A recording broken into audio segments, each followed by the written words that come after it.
আসসালামু আলাইকুম দেশবাসী। আসলে সেই আন্তনগর ট্রেনে এখন আমি উঠলাম। আসলে বিষয়টা হলো আমি মনে করছি অন্য ব্যাপার, কিন্তু এখন এখানে কর্তৃপক্ষের সাথে কথা বলার সাথে বুঝলাম যে এটা আসলে এখানে এখন যাত্রী নাই। ঈদ উপলক্ষে হয়তো যাত্রী নাই, এই বিষয়ে ওনারা খাওয়া দাওয়া করবে, এই জন্য এখানে ট্রেনটা দাঁড়ানো, তাই না? এটাই তো নাকি ভাই? তো অবশ্যই আসলে ট্রেন সচলাচল কোনো কোনো পথে ঘাটে দাঁড়ায় না, ঠিক আছে? তো অবশ্যই ট্রেনটা যখন দাঁড়াইছে তখন আমরা এখানে এসেছি, যে এসে কই দেখতেছি যে আসলে কি সমস্যা হয়েছে নাকি। তো আমি ট্রেন চালকের সাথে কথা বলেছি, উনিও বলেছেন যে খাওয়া দাওয়া করবেন।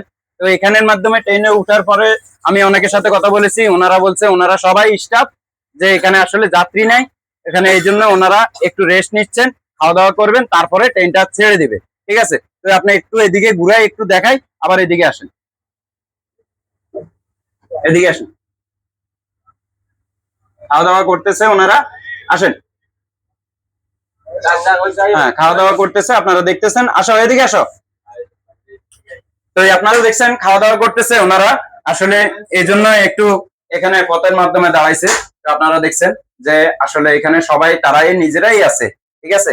তো এই অবশ্যই ভিডিওগুলো ভালো লাগলে শেয়ার করে দিবেন। আসসালামু আলাইকুম।